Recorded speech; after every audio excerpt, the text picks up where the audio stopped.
السلام علیکم ورحمۃ اللہ وبرکاتہ۔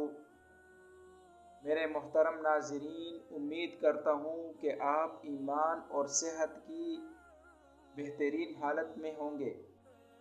میرے محترم سامعین، چند دن پہلے میرے ایک دوست نے مجھے اپنی ایک پریشانی ذکر کی کہ اس کا ایک دشمن ہے جو اسے تنگ کر رہا ہے اور بہت پریشان تھا۔ وہ بیچارہ بہت پریشان تھا۔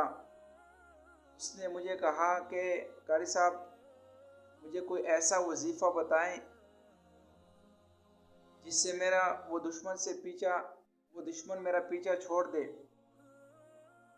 تو میں نے اسے ایک مسنون وظیفہ، دشمن کے شر سے بچنے کا، دشمن کو تباہ و برباد کرنے کا ایک زبردست وظیفہ ہے۔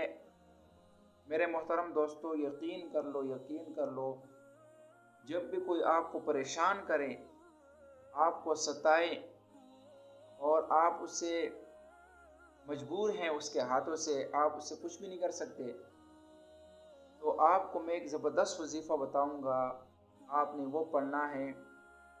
انشاءاللہ وہ دشمن آپ کا پیچھے چھوڑ دے گا اور اللہ اسے ہدایت دے گا۔ اگر ہدایت مقدر میں نہ ہو تو اسے تباہ و برباد کر دے گا۔ وہ مسنون وظیفہ یہ ہے کہ آپ نے یہ دعا پڑھنی ہے اور اس دشمن کا سوچنا ہے: اللہم انا نجعلک فی نحورہم ونعوذ بک من شرورہم۔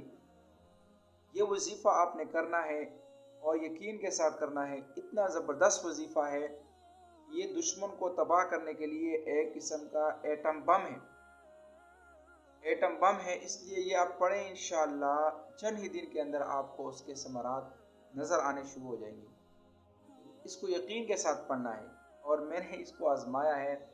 جب کبھی مجھے پریشانی کسی کی طرف سے ہوتی ہے، میں یہ پڑھتا ہوں، الحمدللہ وہ جو تکلیف دینے والا ہے وہ یا باز آ جاتا ہے یا اللہ اس کو ہدایت دے دیتے ہیں۔ ان دو میں سے کوئی ایک کام ضرور ہو جاتا ہے۔ اللہ سے دعا ہے کہ اللہ آپ کو ہر قسم کے دشمنوں سے محفوظ فرمائے۔ السلام علیکم ورحمۃ اللہ وبرکاتہ۔